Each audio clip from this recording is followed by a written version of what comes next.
So a word about terminology. It's one of those topics I address quite a bit.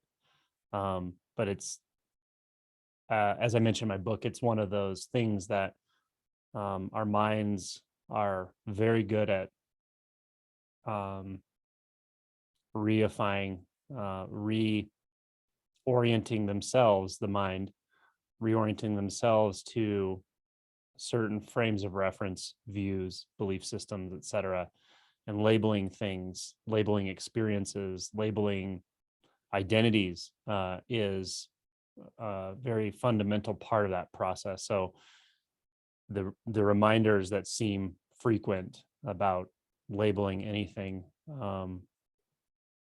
and or the tendency to use my descriptions or anyone's descriptions or even your own descriptions of a past experience as a litmus test to compare to your current experience. The cautions against that are frequent for a reason, because it's just a tendency that it has a lot of momentum behind it, and it can break, and it will break, the tendency to do that. But it can take some time, and it can take a lot of reminders from different orientations and at different times and in different ways. So there's this funny thing about terminology, and I see it operating quite often. I did read through the comments, the questions on the Google Doc, and I'll try to incorporate some of that into this talk. But one specifically was talking about a conversation I had with someone yesterday and the term of neutrality. And the person asked something along the lines of, well, I experience neutrality a lot, and then proceeded to ask a more detailed question about neutrality. And I'm not necessarily directly answering their question with this comment, but I wanted to point this out, that the person I was talking to yesterday, we were talking about something that's very ephemeral in a sense. It's also in a way very obvious, but it's something that really does not subject itself to any kind of labeling or descriptions at all. When I'm having that kind of conversation with someone, it's a very intuitive, instinctual conversation, and what words I use don't matter at all. In fact, it can be very different with different people. That's just the term that she was using for it, but it wasn't the term that mattered. And it's not, it may not at all be what you consider neutrality, or even how I would describe neutrality necessarily. I would use that word usually in a little bit of a different way. But in that conversation, it didn't matter, because she and I were, what we were talking about, we were both on exactly the same page about.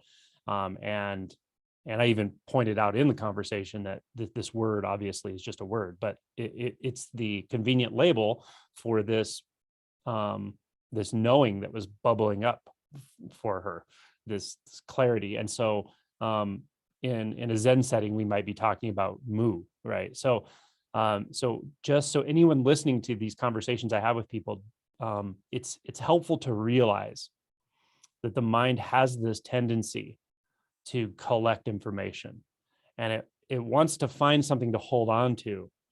But when we're talking about something that subtle, in a way, that alive, it isn't anything to hold on to. It's quite the opposite. It has a sort of slippery truth to it when it comes to anything cognitive, anything intellectual. And that really is the first major barrier, you could say, or it's the first gateless gate, is to move beyond conceptuality in a very real way. How that looks for different people, what the terminology will be used to describe it, varies quite a bit, actually.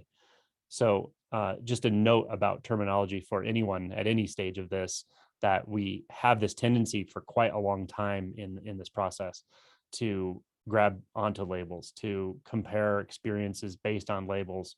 But even the same, in a sense, the same experience experienced at a different time, the same label wouldn't even really apply anyway. So it kind of relates to the other day when someone asked me a question and said, I'm sure you've had this question 100 times, but let me just ask it again. And my response was, well, this is the first time I've heard it, because it is always the first time I've heard it. I don't mind answering what sounds like the same question 100 different times because the conditions are always different. So it's never the same question, like you've never stepped into the same river twice and so forth. And it really is that way. So there's such a deep relinquishment that goes along with this that we're engaging in. This is what I pointed to in the first segment today, the guided meditation, that the relinquishment is so thorough and so complete that one has nothing to hold on to, but it's seen that there is nothing that needs to be held on to. And when that becomes really, really clear, then the one that thought it was holding on almost turns to look for itself and doesn't find itself. And then reality just comes forward very clearly, unmistakably. So just know that the tendency to hold in any way, and particularly with labels, with conceptions, with views, with frames of reference, is strong and can be there for a while, but recognizing its signature, recognizing how it feels when we're trying to orient, we're trying to grab, grasp, cling, or react. We're pushing on experiences, pulling on experiences, judging experiences, judging ourselves in one way or another. Recognizing the signature of that is important and helpful. And seeing that, like all other obstructions, it is simply a movement of mind. It's a movement of thought and nothing more. But like everything in the cognitive space, in the thought space, it's only a problem if it's not recognized. It only has an apparent solidity when we don't fully see that we're reacting to it, or that we have an apparent relationship with it, or we're holding a position with regard to it. Now, this can be a thought or a belief or perception or judgment, but it can also be a life situation. The internal and the external aren't that different. If we don't recognize we're holding a belief about some person, about some situation at work or at home, if we don't recognize we're holding a position in reference to that, then we don't see our beliefs about it. And then we don't see the hidden self there that is trying to defend itself. It's trying to make something happen, or it's trying to make something not happen. So the internal and external relationships are all of the same quality ultimately, and they're of the mind. Because in clear realization, non-dual realization, there's no relationship, because there aren't things that can relate to one another. There aren't things. Or you could say it's an infinite relationship, but nothing ever solidifies. So you're on both sides at once. The relationship is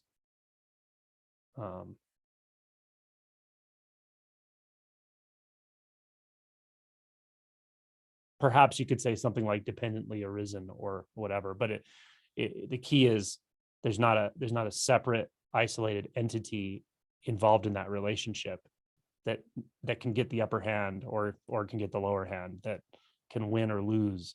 It's nothing like that.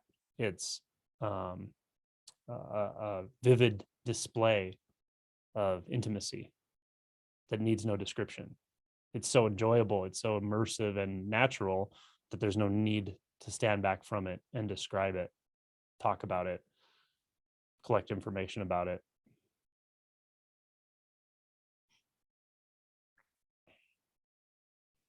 So I'm inclined, after reading the questions, and maybe I felt it a little earlier, to talk in terms of two aspects of reality that intertwine with one another, you could say. And even this, I would recommend anyone that hears it holding it very lightly, because in one very real sense, anything I say about this is artificial in some way. But because of the nature of mind, because of the nature of apparent identity, it can be practical and it can be helpful to describe things in certain ways. For instance, the two truths doctrine, that there's the relative and absolute truth. There's not a relative and an absolute truth, but it can be experientially valuable. It can be experientially helpful to break things down that way at times, especially along this process. So that's an example. Similarly, integration and disintegration as fundamental forces or aspects of reality can be valuable to discuss at times. And in certain contexts, you could call them masculine and feminine. But I'm a little more hesitant to use those terms because obviously they're very loaded terms if we apply them to human gender, which this is not what this is about. So integrative and disintegrative energy, or integration and disintegration, can be an interesting entry point into understanding how we fixate more than anything. So again, it's not really a description of reality as such, because there's no way to describe reality as it is. It's just how it is. It is just this. All we can talk about what it's not. However, the integration disintegration paradigm has a pretty potent way of looking into the force, the tendencies we have that cause us to feel separate, to feel like something that needs to fixate, like something that needs to grasp, needs more or less, something that feels dualistic. Looking into these forces is helpful at multiple levels, actually, at the very subtle level and at the more gross level as well. So sometimes I use that terminology, and that's kind of where I'm led to talk about that today. So anyone probably can sense the common meaning, common connotation, and find it in their experience to some degree of both integration and disintegration, expansion, contraction. Although that's not quite as clear. I wouldn't call integration necessarily contraction, because it's more the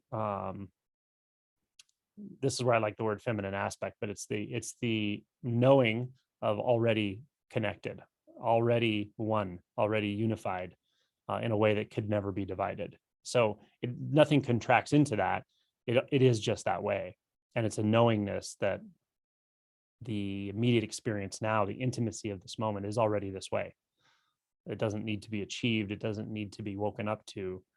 There's nothing that's divided that needs to be undivided for this to be known. It is just clear and obvious.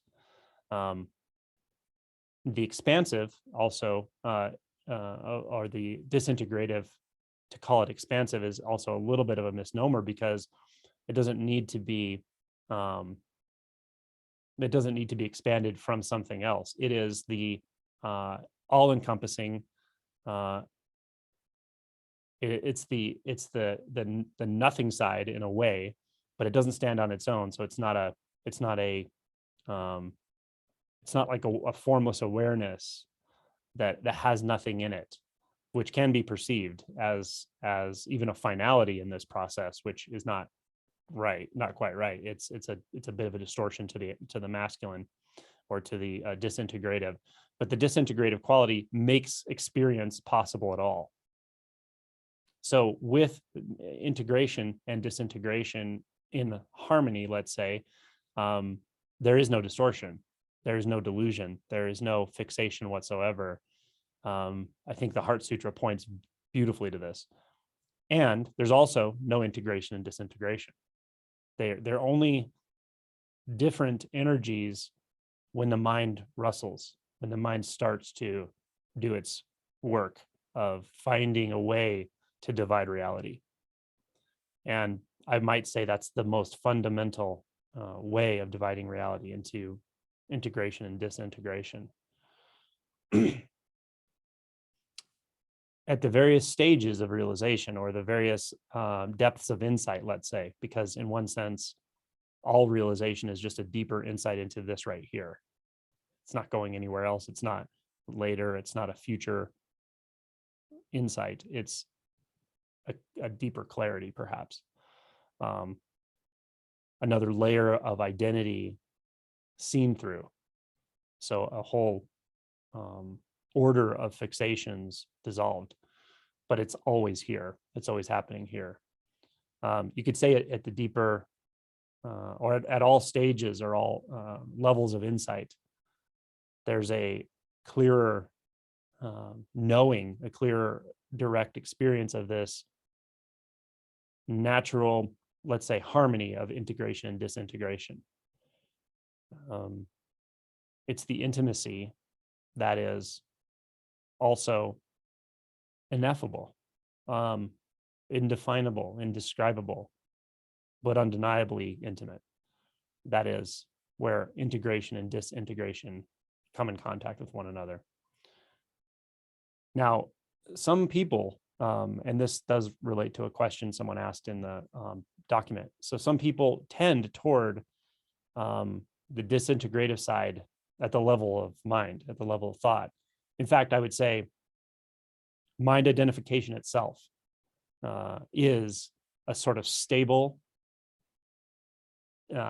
disassociation. And disassociation would be a sort of dysfunctional disintegration. It's not pure disintegration. It's the distortion of disintegration. It's a mistaken using of it in a certain way. Not, again, that anyone's choosing to do. It's the way our minds are set up. So I would say that dissociation, there's a stable, agreed upon, socially endorsed level of dissociation that is mind identification. And I think Adyashanti once said something brilliant, that we talk about altered states of consciousness, and that can come about with realization and so forth, and sleep states. And there's all kinds of altered states of consciousness that are available. Some people have a much more propensity for that, and others less so. But regardless of any of that, mind identification is the most bizarre and yet very common state of altered consciousness. And it's an altered state of consciousness. So I'm just describing it now as a sort of stable dissociation. There's a little bit of dissociation there, which is a masculine distortion, or a distortion in the disintegrative aspect. And when we see how thought functions, we start to understand that. When we see that, I think the first guided meditation, or maybe the first talk at some point in the last couple of days, I talked about how we directly investigate the nature of the substance of thought, how we start to collapse the distance we feel inside thought that makes us feel isolated, that makes everything feel divided, that makes us feel reactive to our inner world. We can actually reverse that reasonably simply once we know what we're actually doing and looking for there, by moving our attention toward the substance of what a thought is even made of. Yeah. That what you're doing when you do that is you're investigating that little bit of dissociation, but that stable bit of dissociation that, again, it's socially endorsed, it's reinforced internally and externally when we communicate with other humans. You're investigating that, and you're actually reversing it. And it's not hard to reverse for a moment. Really, it's not that hard. It's a simple act of turning attention inward, let's say, or you could say maybe taking the backward step, or directly investigating the nature of what a thought is, what consciousness is. It's not hard to do that for a moment, but it turns out it's kind of hard to do it for a long time without insight, without shifts in identity, without the identity structures and the belief structures that are hiding behind the scenes being dissolved in one way or another. Without that happening, we will tend right back toward that pretty quickly. So often what that looks like is, early on in the spiritual process, we'll get a little taste of something that feels like more clarity in consciousness, or pure consciousness, or suddenly all those dissociated experiences internally and the frustration and the struggle in the mind, it's just gone. And there's just this peace, and it's expansive, but it's also intimate. And we taste that. So what often happens is that happens. And then shortly after, at some point, there's an emotional response. Somewhere along the line, we've released, or somewhere along the act of actually doing that, we've released something that was repressed, and it comes to the surface, and it feels really uncomfortable. And the mind just interprets it as, okay, well, let's not look there anymore. Let's just look somewhere else. Let's distract, right? So what it often looks like is you get a little taste of something, and then you just get totally distracted and wander off. And 3 years later, you come back and start investigating again or something. So, so often when we start to investigate that stable dissociation that I'm calling mind identification, it turns out it's actually not that hard in one moment to investigate it. That's why I think Eckhart Tolle's book is brilliant, The Power of Now. The whole book just keeps pointing you back to now, until you see that really all of the other identity structures that make it seem like there's a future and a past and doership, all that stuff, it just starts to fade. And he does it in a brilliant way through language, through simple language and accessible language, to keep bringing attention back here, because here is that's the only place you're going to find reality, right? So it's not a complicated thing to do. It's not a complicated act. It's not a difficult act, and almost anyone can do it if they try.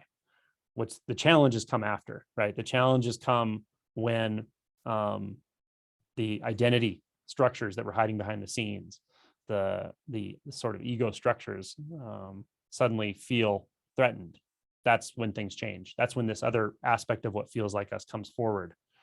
The doer, the one that wants to defend itself. Interestingly, that often takes a spiritual, that comes forward, that persona, the doer, it can disguise itself in many ways, but it comes forward as a spiritual identity as well. So you've heard of spiritual materialism and spiritual ego, all this stuff, but it uses what works for it.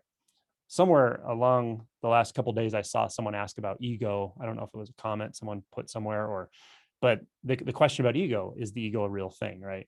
Some in spirituality would say there's just no such thing as an ego, and others would say, or others may talk about it quite a bit. I think it's a practical thing to discuss, because the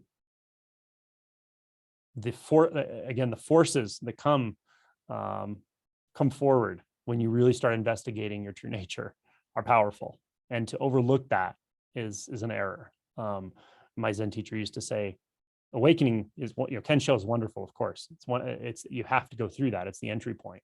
It's the beginning of the true authentic spiritual unfolding and so forth. But your ego doesn't take it lying down, and it's not gone. In fact, it comes back with fire. So be aware of that. And to not know that, in some cases, can really lead to a sort of disaster where you can convince yourself you're enlightened and end up in a position of sort of power, actually, around other people, and some really weird things can happen. So that's kind of an extreme case, but it does happen for sure. And you get the sort of spiritual cult leader type people and stuff. And that's when you don't have a healthy respect for the forces of delusion, for the forces of your own ego structures. So is there an actual ego that you'll ever find? Of course not. Just like, is there a self you'll ever find? Of course not. Is there, all these labels we put on reality, on ourself, and so forth, you never find any of that, and that's fine. But they're pedagogical terms. They have usefulness in this process. So that's how I use the term ego. I don't talk about it all the time, and I always caution people, don't solidify it. There's not something inside you called an ego that you're going to find and kick out, because that just turns into another story. However, understanding the forces that are behind identity and belief, that they are strong, that you do have to do some shadow work, and you do have to do some emotion work, and to believe otherwise is kind of delusion. I use it that way, and I think it's important. So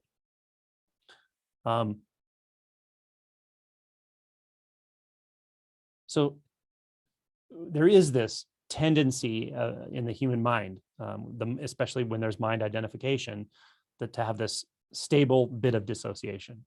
Now, some people, for various reasons, tend toward, I don't know how to say it, emphasizing that dissociation, not conceptually, like in the actual experience, strongly when they feel stressed, when there's intense emotion and so forth. This can become extreme dissociation, things like derealization, depersonalization. It can even get to the point where you feel like the mind has gone completely quiet, and yet it's not a calm, relaxed samadhi type present quiet. It feels like absolutely isolating, like you're not there, but not in a good way. So this is like extreme dissociation. So probably anyone can experience this, but some people for sure have a stronger tendency toward it. And it can be for a lot of different reasons, but it's conditions based. It's based on your personality, how you were raised, your tendencies and experience. It's just all those things. So if you tend that way, and in a group this size, there's going to be at least a couple handfuls of people who do and can relate to this. My advice really is the integrative aspect is something you can't overlook. It's really important. And ways to address that directly, any kind of emotion work is really important. And for some people that tend this way, have derealization and depersonalization, it's like the last thing they want to do, because it really triggers all the fears, and then the fears trigger the dissociation, right? So it feels like a downward spiral almost.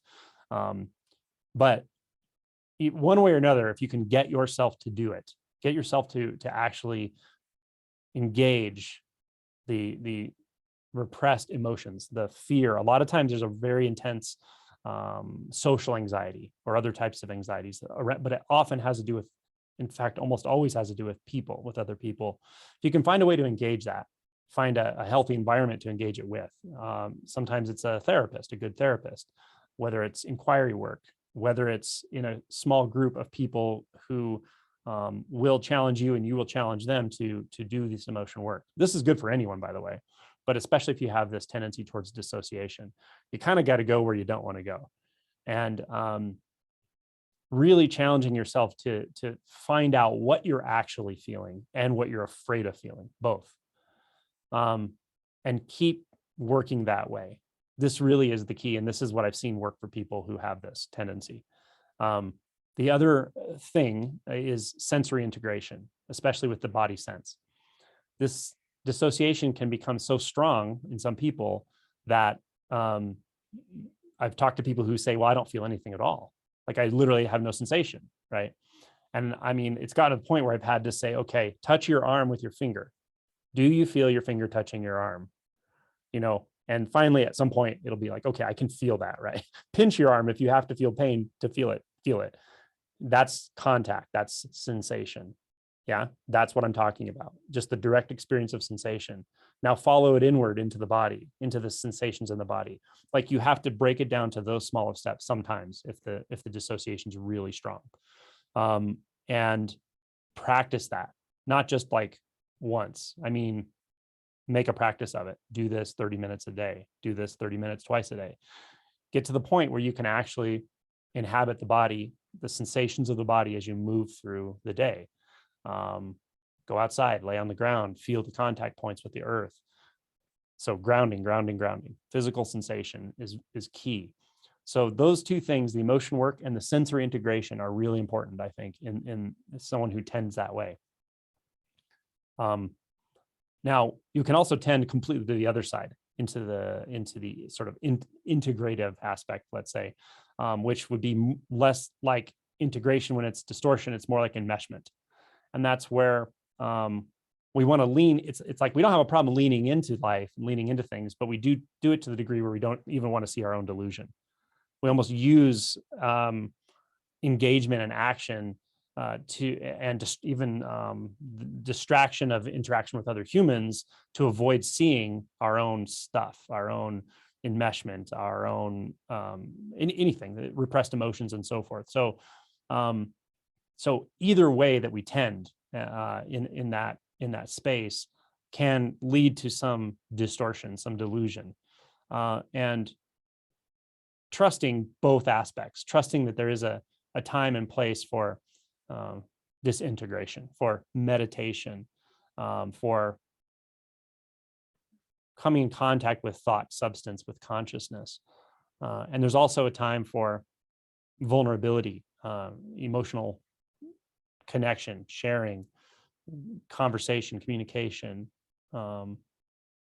doing emotion work. All of that is necessary to approach this in a balanced way.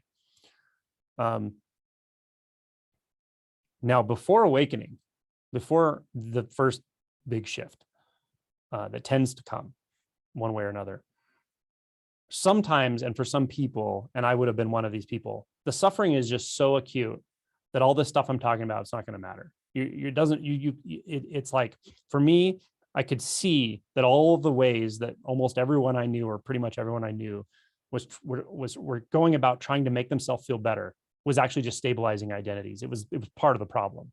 And I could feel it everywhere. I could feel suffering in everyone. I could feel suffering throughout my entire self. Everything I learned to do, most of my coping mechanisms just led me to suffering.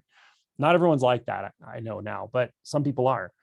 If that's the case for you, then strike while the iron is hot. And that's what one-pointed approach is for. That's what Mu is for. If you can see that this is the only way for you, going through this short of a significant shift in identity, or short of going beyond what you're taking yourself to be in this lifetime at this point, which means, in a sense, going beyond all of the stuff you've learned about what it means to be human, and that people talk about and people engage in, that it has just always felt completely foreign to you. Going beyond all of that is the only way. If your instinct tells you that, then that's what I'm talking about when I talk about taking a one-pointed approach, or a sort of ruthless inquiry, however that comes about for you, whether it's who am I, what am I, etc.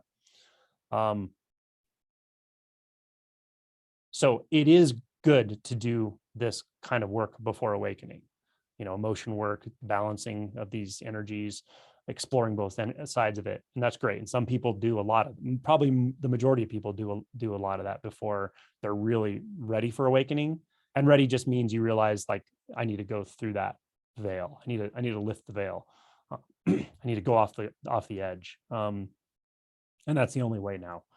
You'll know it. You'll feel it. But you don't always have to do work to get to that point. Sometimes that point is already there. It was there for me probably from the time I was born in this lifetime. That's why I just suffered for 24 years. So that's the beauty of this, is you also have that chance. Now, after awakening, it's a different story, because after awakening, there's no big veil to lift anymore. It's already been lifted. It's more just a matter of really intuitively feeling into how to balance out this integration and disintegration. Meaning, there are going to be times when you're going to do major shadow work, and it may not feel like you're doing work. It may just feel like you're laying there going through the dark night of the soul, and you feel like like uber depression, and there's nothing you can do about it, nothing you need to do about it. It just has to be felt. That's how it feels for some people. For other people, it feels like, okay, I'm doing shadow work, I'm doing emotion work, I'm investigating directly, I'm doing inquiry all day long. What am I feeling? Why am I feeling it? What is my perception? What are my beliefs? Where's the physical sensation? Where's the emotion rooted in the body? What are my interpretations of that? On and on and on, like that kind of, where it feels like an active process. Either way is fine. I've heard of and know people who have woken up to deep insight both of those ways. But one way or another, you got to do that side of things. And then the other side of things is deepening insight. In a sense, going further into the disintegrative, but not to this place where it's like, oh, everything is formless awareness. There's nothing to do. There's no one to do it. Right. That's also an error. So the stakes get a little higher after awakening, and you have to really find where integration meets disintegration, where disintegration meets integration. And sometimes a teacher or advisor or mentor can help you know when to do which side of that. But the deeper realization goes, the more you really have to start trusting your own instincts, because there's time for both. And there's a place where they kind of come together, actually. And I would probably call that like true non-dual realization, where integration and disintegration are not two things anymore. And that does not mean formless awareness. It's not just some vast space of awareness. if you perceive that, by the way, and it's a way some people teach, actually, and I wouldn't never argue directly with it, because it feels very, very real when it's like that. But I would just urge anyone who experiences that, it's like, oh, well, no, how everything is just formless awareness. How could I do anything? Who's there to do this or that, or all that? That's fine. But I would ask you, what are you referencing when you convince yourself that there's awareness there? What is it you're actually referencing, right? What is in your experience? Well, sound. Is it a sound? Is it a sensation? Is it a taste? Is it a smell? Is it a color? What else is in your experience? 5 senses and thought. Are you imagining it? Yeah. Is there an imagined space? It might just be a subtle overlay over a very instinctually obvious experience, but that subtle overlay at deeper stages of realization makes a huge, huge difference. Makes the difference between night and day, heaven and earth. And that overlay is thought. It's always some sort of thought. It's a conceptual overlay. These are the things we start addressing when it comes to non-duality, when it comes to actually investigating, is there space? Does space exist, right? Now, early on, in a conceptual way, if we're mind identified, to even start addressing that doesn't make a lot of sense. Unless you're addressing it from a quantum physics standpoint and you're interested in quantum field theory or something, but that's going to be all conceptual, and it's fine. It's interesting. But what I'm talking about is, at some point, you actually start looking into your experience so deeply and so profoundly that you can actually look and see, what am I taking reference from that makes it feel like there's space here at all, right? And these are the deeper contemplations that are extremely subtle. They take work, usually, but it can be quite subtle work. If the mind is calm, it makes it a lot easier. When I just kind of skipped over a whole bunch of stuff, and that whole bunch of stuff that I skipped over is reactivity, which is the bulk of shadow work. But once the reactivity is not so much there, the mind is calm generally. And more importantly, the beliefs have been addressed. We know that there's no big thing in my life I need to address to finally be okay, to finally, feel settled with myself, with others, with relationships. When that polarity has calmed down enough that the mind can become calm and the body can become calm, then we actually have a lot of, you could say, time left, or you have a lot of your energy is freed up to actually investigate the nature of space, the nature of perception itself. What is perception, right? So this is my playlist on non-duality. I have a lot of different videos on this, of how to directly investigate that. So to back up a little bit, and this is almost summarizing a lot of the questions I get on YouTube over the last several months I've been doing videos. People's questions tend to fall in like 3 different places, generally speaking. One is before awakening, and I've sort of addressed that in this talk. That is, if you know that waking up, shifting, letting go, plucking up your life root is the only way for you, and everything else is just rearranging deck chairs on the Titanic, great, go for that. Really hit it, find a way. Join a Renzai Zen center and work on Mu, or take a one-pointed approach. My whole book talks about this. So that is great. If you still feel like there's some work to do, but you really resonate with awakening, then that's fine. Do the work. Start the emotion work. Start digging in. Look at your beliefs. I have chapters on that.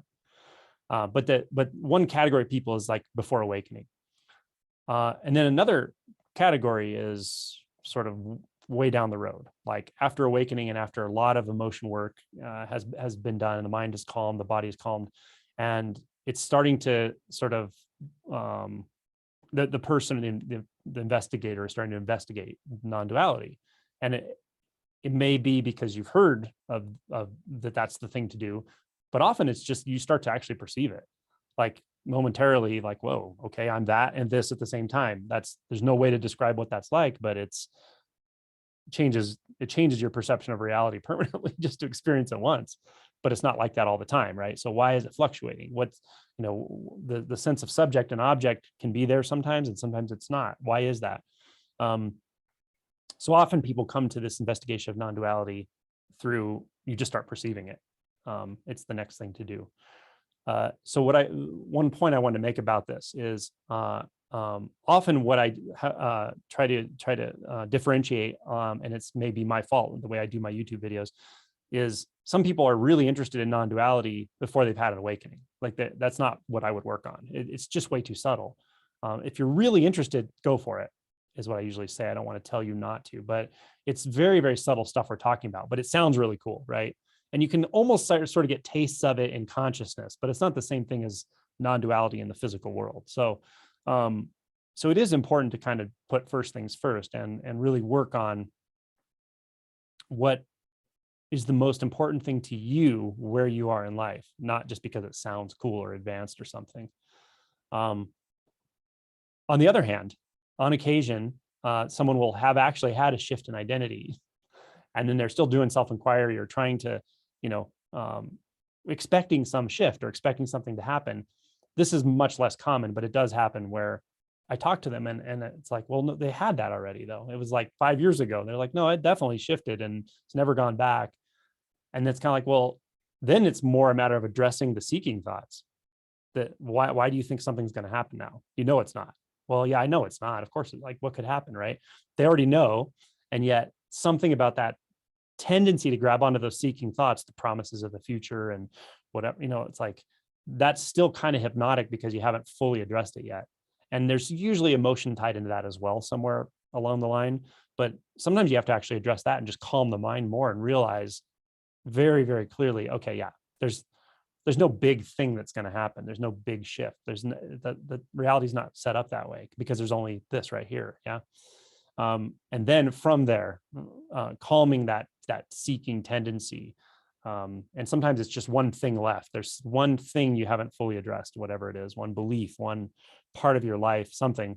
You have to address that fully until it calms down enough where you do not feel like a seeker at all anymore. You realize there's nothing to seek. This can kind of lead to this sort of spiritual desert I made a video about recently, but it doesn't always. But you can kind of get to this place where it's like a different kind of neutrality, a neutrality where it's fine. There's nothing bad. There's nothing good, but there's also no motivation really at all. It's sort of strange. And that can be there for a while. But then you tend usually to start to taste that deeper intimacy with the physical world. Like the physical world actually changes. It starts to be experienced quite differently. Actually, you start to be experienced differently because you start to be experienced as nothing but a momentary perception. And so when you're not in here anymore and you're everything, that's an insight that is not, it's unmistakable. So that's when we start to investigate non-duality.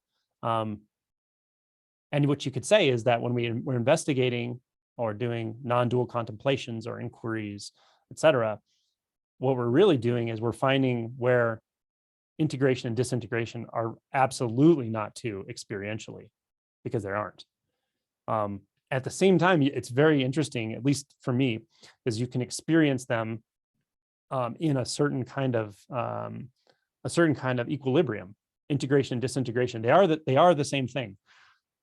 There aren't things, but the experiential movement, the most fundamental sense of what makes experiencing even possible, is this integration and disintegration in a certain kind of balance. And the balance itself, you could say, slightly fluctuates, very slightly fluctuates, and that creates the myriad things. That creates the 10,000 things. Apparently, it creates all of these apparent conditions that create this vivid, luminous display of reality that's experiencing itself.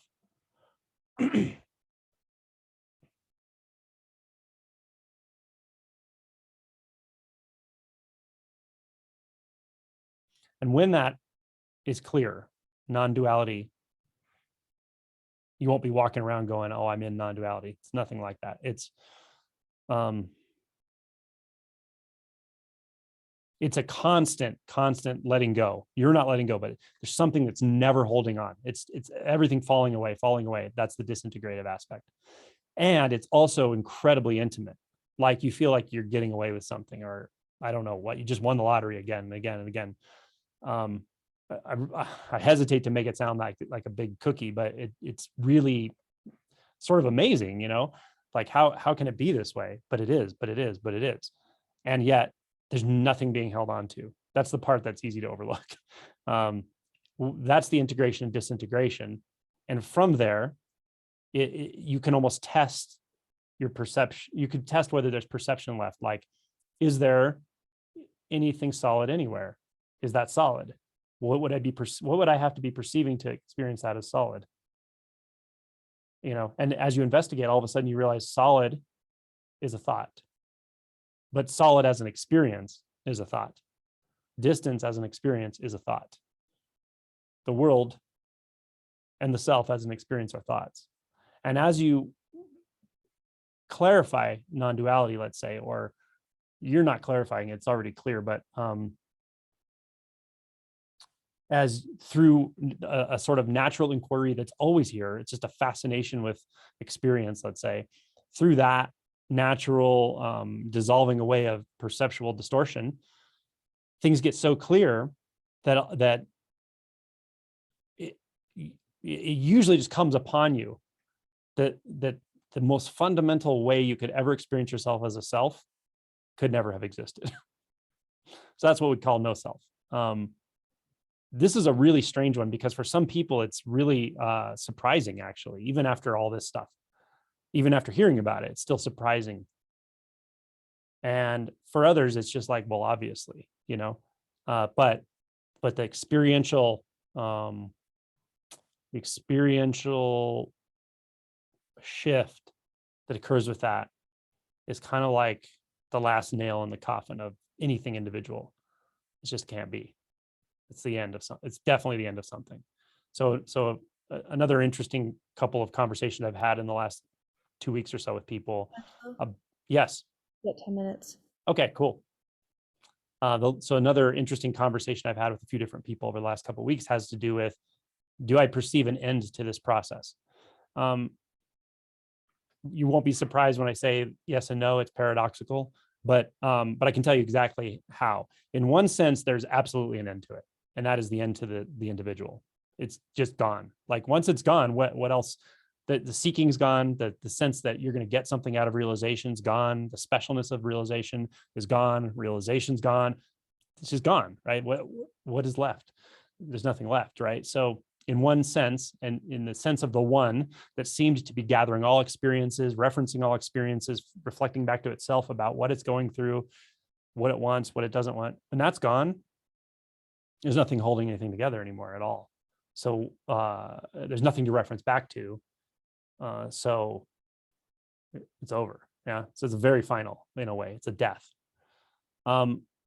Now, so that's the way in which it does come to an end. And here's the way it doesn't come to an end, and I don't think it can really, is that what's left is just dynamic processes. There aren't separate bodies, people, individuals, but there's the conditions never stop evolving, yeah, changing. And in the conventional, which doesn't need to be negated at all, with this finality, by the way, there's no need to negate the conventional in the least. So that's why you don't see me making videos like, well, there's no one, there's nothing, I don't need to say that. Like, it's like, do you need to walk around telling everyone there's a sky every day? No, because it's obvious, right? So you don't need to negate the conventional self at all. There's no point. What you're essentially doing if you do that is you're not seeing there's still a tiny part of you somewhere that wants to project spirituality onto someone else. Why that is, I don't know, but it's still there, because the truth of it is the only reason you could do that is because you perceive something like a self, either here or there, right? If there's no self, there's no self anywhere. I don't see selves in this direct way I'm speaking. In the conventional sense, of course, there's selves, right? There's no need to negate that. So in the fact that there's no need to negate that, and in the what we just call the relative flow of experience and time and so forth, there's always like a sort of evolution going. Realization, the expression of the realized person seems to evolve somewhat. And I would say it evolves toward unconditional love. That's what I would say. It gets better at what it does. And what it does is nothing concerning itself, or less and less concerning itself and more concerning, as Adyashanti says, being a benevolent presence in the world. What else? Because what else is there to do, right? But can you just go from suddenly realizing no self to being endlessly compassionate and altruistic? It won't happen. It's just not how these body minds are hooked up. It's an evolution, and it's an evolution that probably never ends, I would think. And again, I reference Adyashanti a lot because I think he's as clear as that anyone I've ever seen. So he's the best teacher I've ever seen. So he said before, I've never seen anybody, and he knows a lot of people who have realized, I'm sure, no self. He says, I've never seen anybody who's seen an end to this.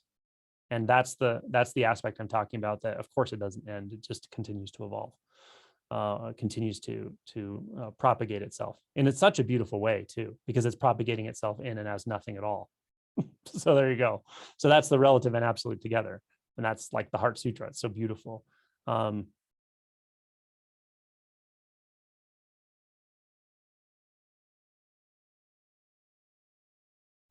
Nothing has to end.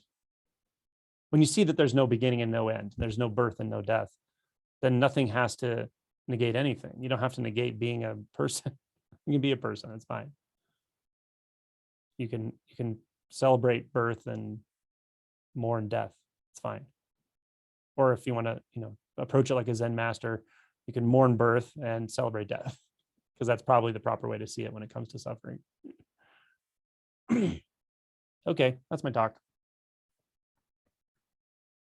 So I'll post this up to YouTube shortly, and I'll get the guided meditation from this morning up as well. Thank you, everyone. We'll see you soon.